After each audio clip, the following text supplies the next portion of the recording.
This is Magic Talk with Chris Lynch. Well, the hit TV show from the 80s, Fraggle Rock, is back, and it's delighting a new generation of children and Muppet fans as well.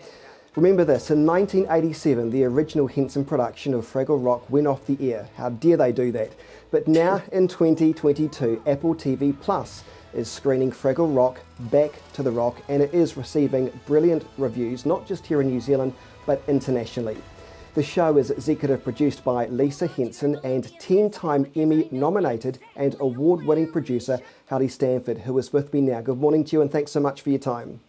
Good morning. Thank you for having me. Thank you for pulling me out of Fraggle Rock to say hello to New Zealand. You're most welcome. So now you're in outer space, aren't you? I'm in outer space now, exactly. I'm amongst the silly creatures. Congratulations on a wonderful production. The show remains true to the original concepts, doesn't it, of understanding different creatures. It feels like there's never been a more important time in our history for a show like this, don't you think? I think the universe conspired for Fraggle Rock to come back right now. The world needs Fraggles right now to bring a lot of joy to us and inspiration, and I think just celebration. Being excited to be together again. Yeah, and I mean, Jim Henson's philosophy behind the show was always to try and bring people together and try and influence children to not be at war at each other. It sounds cheesy, but it was very, very true in its time, wasn't it? That's what he wanted to do, and we need that now. Yeah, we do need it now. I love that. I love that you just used the word cheesy. One of my favorite phrases is hope punk, making hope cool again, right? Like making corny cool, happiness rad. And we definitely tried to make Fraggle Rock hope punk and keep that spirit alive. And yes, we talked a lot about like what makes a peaceful world, not just a world at war, but like what do we need to make this a more peaceful and joyful world? And you'll see all of this messaging within Fraggle Rock at the heart of it, issues that we think that families care about right now and will help inspire to make it a more connected world. It's interesting you say that, because I bet you, as a Muppet fan yourself, I often wonder what Jim Henson would make of this crazy world now, because didn't the late 80s seem like such a good time? You know? Well, it did to me. It was my childhood. So, there's a reason too. that I work for the Jim Henson Company. I wanted to be like Kermit the Frog and come to Hollywood and make people dance and sing. I love Fraggle Rock and everything that Jim Henson did. So, yes, it was an incredibly creative and inspiring time. And it's fun to get creative again and get real imaginative again and colorful again, like the 80s, all those popping colors. So we definitely tried to bring that back as well. Okay, it's a party down in Fraggle Rock today. How important was it to ensure this production appealed to those who grew up with the Fraggles, or was that almost a byproduct because it was a timeless, and it is a timeless television program? The morals, the values, the messages remain the same. Well, the show was made by fans. So I was a huge fan of Fraggle Rock. Johnny Tartaglia, who plays Gobo, was my executive producing partner. Like Fraggle Rock, he would puppeteer Fraggles when he was little. It's the reason he became a puppeteer. So you had all of these fans making the reboot. So I can assure you it mattered a lot to us to capture the essence of Fraggle Rock. And then we were so privileged to work with so many people that worked on the original one, like Dave Goelz and Karen Prell. So it was important to bring the essence, but then we had to bring modern messaging to modern audiences. And I feel like what we did is we amplified everything. We made the world feel bigger and the production feel more premium, and we feel more colorful. Just amplify everything, the comedy, the music. You're right about that, and fans will be delighted to, I guess, by the show's attention to detail and the incredible sets. It feels like TV, in some respects, have come full circle from relying too much on the green screen stuff to something more textile, and that's why I think you're so right. I can tell the program's, partly made by fans. Yeah, and the other thing about it being practical sets, it is practical sets. When people watch it, they keep saying, oh, those are amazing digital sets. I'm like, no, that castle is real. And the puppets are real. And I think that kind of texture that you are sort of sensing when you watch it, it's what makes it feel like a real place. That's the whole magic of Fraggle Rock. You feel like, oh, wait, are there Fraggles behind my wall? Could I just suddenly catch a glimpse of one of them? And so creating the world feeling alive adds to the magic. I think that's what makes it feel so special. You mentioned Karen Prowl, and I want a special mention for her. Red Fraggle, she still performs this Fraggle.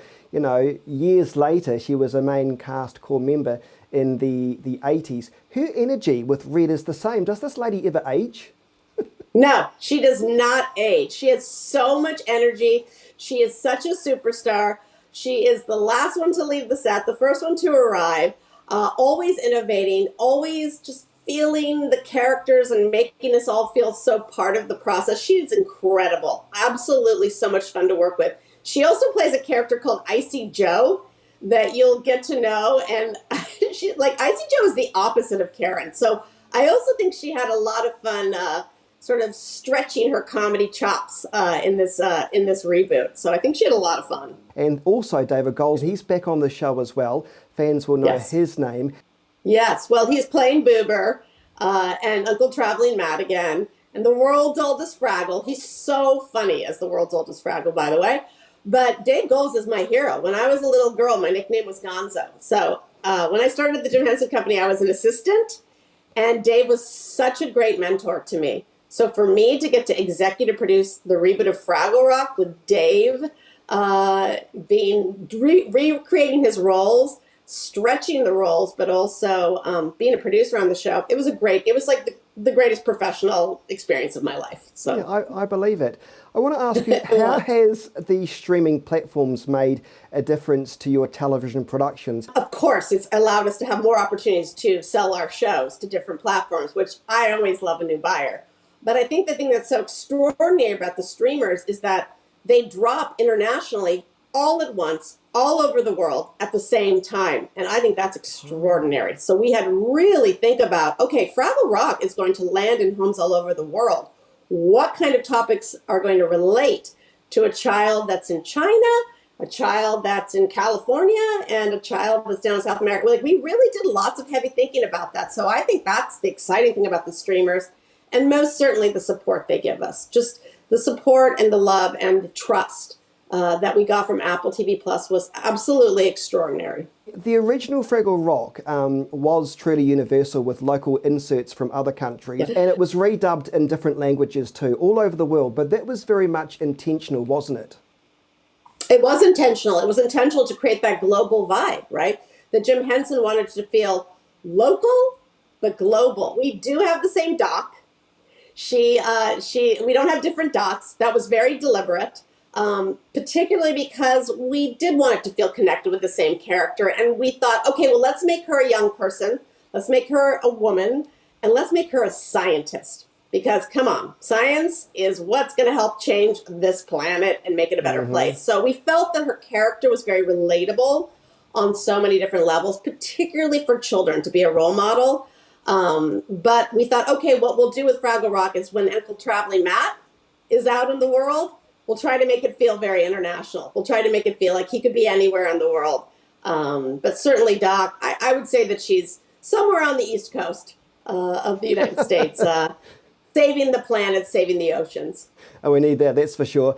Hey, the art form of puppetry seems to be stronger than ever before. So it's pretty cool that there's that kind of renaissance going on, don't you think? It's only in the last 10 years, that's my gut feeling, at least I've been living under a rock in Fraggle Rock. Well, me too. I mean, like, there's a reason I've worked at the Jim Henson Company for 27 years. I do love puppets a lot. But I agree with you. It's only been in the last few years, in my opinion, where it's been a real renaissance. I think a lot of that has to do with a lot of us grew up, the people running the networks, the parents turning on the television, wanting to get back to the things that they love the most. But also there's so many things that puppets do well. But one of the things they do so well is comedy and creating an intimacy with the audience at home. And I think that more than ever, people just want that. They want emotional characters. They want to like feel connected to their characters. And here's the thing I love about puppets on television. You and I both know, are they, that's a puppet. That's felt and foam and ping pong balls. But we make a deal with the puppets on camera, we the audience, to say, okay, I'll believe in the magic. Yeah. I'll believe if you give it back to me. And so it's this kind of mutual relationship where you bring them puppet alive too. And I think that that's pretty special. And you don't do that with any other art form on television. And So in fact, some of the visual special effects in the Fraggle Rock, I know you've employed a lot more special effects, which look great, by the way, but you see a lot more of the Fraggles' legs. And I'm thinking, what? Excuse me, the Fraggles have got legs? those are puppet legs. They're not CG. So we are able to, with visual effects, comp them into the scenes. And yeah, we wanted the Fraggles to have more action. We wanted them to have more adventure. So we wanted them to be able to do stunts like in that pilot where you see them going down the tunnel on the water slides. And those are all puppets, though. Those are all puppet effects. We call them puppet stunts. And so we were able to afford to do more of those, and that was very exciting. But yes, when you see the little teeny Fraggles in the gourd garden running around, that is thanks to some very talented animation from Technicolor. It's pretty cool. Henson's staff would often say in subsequent interviews after his death, if they were making a production, whether it was puppets or animatronics or feature films or television specials, they would often say to the interviewer, when I was considering making this production and how to go about it, I would always ask myself, what would Jim do?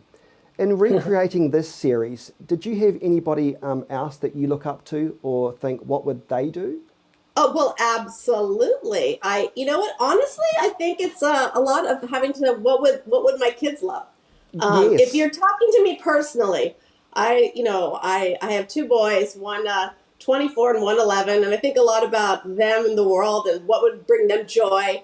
What do they need to hear in the world? How am I going to make them laugh? It's very hard for me to make them laugh. So, how are we going to plus Fraggle Rock to bring in these comedy-loving kids? So I think that a lot of us thought a lot about our families when we were making this show. But of course, I always think of my mentors, Brian Henson, Lisa Henson, channeling my hero, Jim Henson, and all the learnings that I've had the opportunity and privilege to learn over the years. So yes, I definitely employ all of the techniques and everything they've taught me. But yeah, I think at the heart of it, it's all about our kids and what's going to bring them joy. Yeah. The show was made in Canada, just like the original, but in a different city. Was that once again intentional, or was it just the fact that it was cheaper to go across the border? Both. It was intentional. If Fraggle Rock, I think part of the Canadian flag has a Fraggle on it. So definitely intentional. And we also knew going to Canada that we would really get the A-team, right? Like people would come to it, fans who grew up with it. And I was right. Our production designer, Tyler Heron, said the reason I am doing television and film today is because I loved Fraggle Rock as a kid. So you had all these incredibly talented people just bring their A game to the production.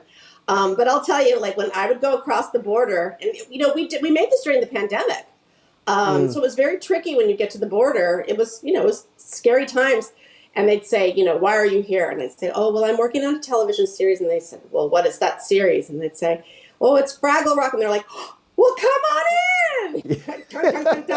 So great love and support from Canada with Fraggle Rock. It was a pleasure to go up and work there on it. When I was telling my colleagues in radio that I was going to be speaking to you today, the entire newsroom eyes just lit up and said, no, you're not. Because we all know Fraggle Rock. It was something that we'd all watch on a Sunday morning here in New Zealand. And we're very affectionate. Listen, you point to the pandemic, and I wanted to ask you that question. What were the challenges that were presented to you making this show during a global pandemic? There were so many challenges, but I would say one of the things, you're used to being in person in the beginning of the development of a show, and so we weren't. So you'd have writers' rooms on Zoom. We'd have so many creative and production meetings on Zoom. That was unique, and yet I will tell you something. When I look back on it, it was a gift because we were so focused when we were on together, and we were also able to talk to each other and get to know each other on Zoom in an intimate way. I could work with my team up in Canada before I saw them. I knew who they were the minute I got there.